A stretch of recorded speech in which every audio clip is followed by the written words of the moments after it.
Hello everyone, कैसे आप सभी लोग। आशा करते हो आप सभी लोग बहुत ही अच्छे हैं। सबसे पहले तो थैंक यू सो मच, आप मेरी वीडियोस को यहाँ पे लाइक कर रहे हैं, चैनल को सब्सक्राइब कर रहे हैं, यहाँ पे आके विजिट कर रहे हैं और मुझे यहाँ पे पर्सनली मैसेज करके बता रहे हैं कि हमें जो है वीडियो अच्छा लग रहा है, यूज़फुल लग रहा है। इसके लिए मैं आप सभी को थैंक यू बोलती हूँ और आप सभी के लिए मैं बहुत ज़्यादा ग्रेटफुल हूँ। Thank you so much. चलिए शुरुआत करते हैं आज इस वीडियो के साथ में। यहाँ पर ये जो वैकेंसी है, ये जो जॉब प्रोफाइल है, यह है गवर्नमेंट ऑफ इंडिया की तरफ से। यहाँ पर ministry of health and family जो डिपार्टमेंट होता है, जिसको कि हम बोल सकते हैं department of health and research, इस डिपार्टमेंट के अंदर यहाँ पर एक लीगल जो है जॉब है। यहाँ पर बहुत सारी जॉब्स हैं देखा जाए तो, लेकिन क्योंकि हम यहाँ पर सिर्फ और सिर्फ लीगल जो है डिपार्टमेंट के अंतर्गत यहाँ पे बात करेंगे, तो लीगल की कितनी पोस्ट यहाँ पर है, क्या एजुकेशन क्वालिफिकेशन मांगी गई है, कॉन्ट्रैक्ट बेस पर है, लेकिन कितने टाइम तक है, और भी बहुत सारी चीज़ें हैं जो वीडियो में हम यहाँ पे जो है आगे बताएंगे। तो वीडियो को बिना स्किप किए पूरा देखना।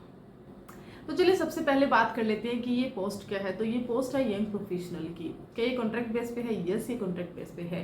कॉन्ट्रैक्ट बेस की जो किस तरह से कॉन्ट्रैक्ट बेस की जो प्रोफाइल होती है, इस पे मैंने एक वीडियो पे यहाँ बताया भी है, लेकिन यहाँ भी थोड़ा सा जिक्र कर देना चाहती हूँ कि जो कॉन्ट्रैक्ट बेस की रहती है, इसके लिए बिल्कुल भी आप अपने लिए नेगेटिविटी बिल्कुल मत रखिए कि 1 ईयर का है या 2 ईयर का है तो आपको फ़ायदा क्या होगा। बिल्कुल ऐसा नहीं है, क्योंकि आज इस वक्त मैं यहाँ पे बताने वाली हूँ कि इसमें एजुकेशन क्वालिफिकेशन क्या मांगी है, उसमें आपको कुछ समझ में आएगा। यहाँ पर शुरुआत करते हैं एजुकेशन क्वालिफिकेशन की। तो यहाँ पर सिर्फ और सिर्फ आपकी लॉ की डिग्री मांगी है, राइट।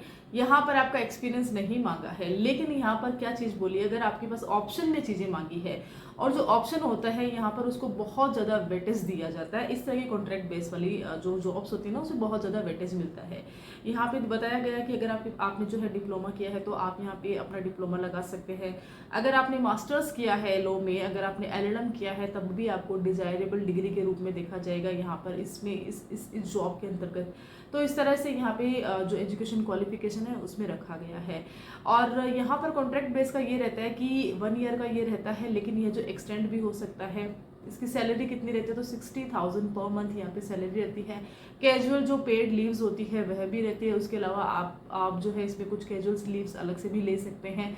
इस तरह से आपका वर्क रहता है। मॉर्निंग 10 AM to 5 PM का ये है आपका जॉब रहता है। लंच टाइम अलग रहता है। ओके, इसमें जो काम क्या रहता है वह सब चीज़ें हम आगे डिस्कस करेंगे। डिस्कस यहाँ पे कर लेते हैं सिर्फ कॉन्ट्रैक्ट बेस की। तो मैंने पहले वीडियो में भी यहाँ पे बताया था कि जो कॉन्ट्रैक्ट बेस की जो ये प्रोफाइल जॉब होती है, नॉर्मली ये 1 ईयर 2 ईयर और मोर देन 5 ईयर, इससे ज़्यादा कम ही होती है, इतना ही होती है। लेकिन यहाँ पर एक बार कोई भी जॉब में आता है तो उसके बाद में आपको वापस देखने की ज़रूरत होती नहीं है, क्योंकि आपका जो ये जो आप जो है अप जाते हो, आप डाउन में नहीं जाते हो। रीज़न क्या रहता है कि यहाँ पर आजकल गवर्नमेंट की अगर हम छोड़ देते हैं, देखिए गवर्नमेंट का अपना एक अलग रहता है, लेकिन मेन प्रोबेबली बहुत सारी चीज़ें रहती है, बहुत सारी हमें बड़ी बड़ी कंपनीज रहती है जहाँ पर कि एक्सपीरियंस इस तरह से मांगा जाता है। आपके पास CV कैसा है, आपके पास डॉक्यूमेंट कितने हैं, अगर आपके पास किसी रिकॉग्नाइज्ड कंपनी से अगर आपने काम किया है, आप भले अपने कॉन्ट्रैक्ट बेस पे किया है, तो भी आप वहाँ पे ये चीज़ दिखा सकते हैं। तो आपको और बड़ी प्रोफाइल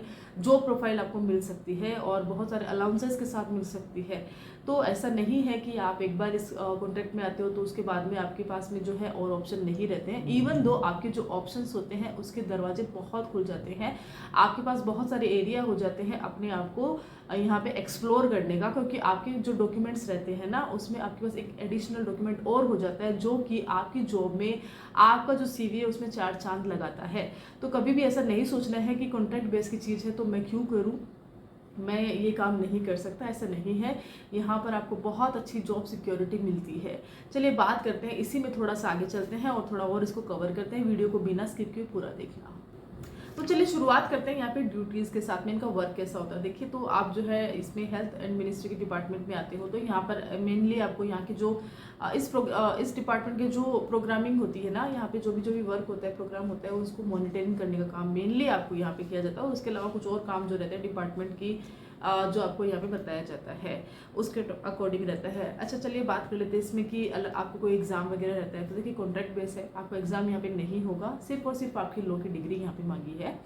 आपको अपनी लॉ की डिग्री लगानी है, आपको जो है डिजायरेबल, अगर आपने LLM कर रखा है तब भी आप लगा सकते हैं, अगर आपने जो एक्सपीरियंस यहाँ पे लेके रखा हुआ है तो वो आप लगा सकते हैं, और आपके पास में जो भी है, आप जो भी आपका जो कैरेक्टर सर्टिफिकेट है या अदर आपको जो कोई राज्य सरकार से कोई सर्टिफिकेट मिला है, मेनली यहाँ पे एडिशनल सर्टिफिकेट्स के लिए बोला जाता है, तो आप वो सब हर एक चीज़ अटैच कर सकते हैं। इसका सबसे बड़ा बेनिफिट क्या होता है कि अभी बात कर रहे थे इसके सिलेक्शन प्रोसेस की, सिलेक्शन प्रोसेस कैसे होगा। तो यहाँ पर जब सारी एप्लीकेशंस जो होती है ड्यू डेट के बाद में, सारी जो एप्लीकेशंस होती है उसको जो है देखा जाता है, उसको स्क्रूटनी किया जाता है। यहाँ पर जितने डॉक्यूमेंट्स के आधार पर कि जिन्होंने की LLB भी लगाया है और जिन्होंने ऑप्शनल में भी चीज़ें लगाई है उनको भी देखा जाता है, और जिनके लॉ की डिग्री में जो है यहाँ पे अच्छे परसेंटेज है उनको भी रखा जाता है। तो इस तरह से लॉ की डिग्री और डिजायरेबल और अदर एडिशनल डॉक्यूमेंट्स रहते हैं ना, उन सभी जो एप्लीकेशन फॉर्म्स रहते हैं ना, उन सभी को शॉर्ट लिस्टेड किया जाता है उस आधार पे, और उसके बाद में जो है ना आपको अलग से प्रोसेस किया जाता है कि किस तरह से आपको यहाँ पे बुलाया जाएगा। बात कर लेते हैं इसके एप्लीकेशन फॉर्म की। तो एप्लीकेशन फॉर्म जो है आपको यहाँ पे किस तरह से फिल करना होता है, तो मेनली आपको ये जो लिंक है, मेनली मैं डिस्क्रिप्शन बॉक्स में हर एक चीज़ को मेंशन कर दूंगी। आपको यहाँ पे जाना होता है, उसको डाउनलोड करना होता है, प्रिंट आउट इसका निकालना होता है, और उसके बाद में जो है इसको फिल करना होता है। अटैच जितने भी डॉक्यूमेंट्स रहते हैं सबकी कॉपीज जो होती है यहाँ पे लगानी होती है। देखिए ओरिजिनल यहाँ पे कुछ भी नहीं भेजा जाएगा, ठीक है। हर एक चीज़ की कॉपी अपने को भेजनी है। आपको करना क्या, आपको कुछ नहीं करना। अगर आपको वहाँ पे शॉर्ट लिस्ट होते हो तो ठीक है, नहीं हो रहे तो ठीक है, अगर कोई इशू है ही नहीं ना वैसे तो।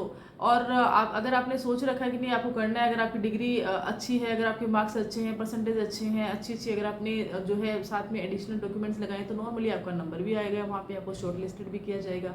तो दोनों तरीके से आपको तो इशू होना ही नहीं चाहिए, राइट। तो आप वो इजीली अब काम कर सकते हो। अब बात करते हैं कि उसके बाद में जो ये ऑफलाइन आपको ये सब चीज़ें करनी होती है, ऑनलाइन आपको ईमेल आप कर सकते हो, ईमेल एड्रेस भी यहाँ पे दिया जाता है। उसके अलावा मेनली आपको ये जो चीज़ें हैं स्पीड पोस्ट आप कर सकते हो।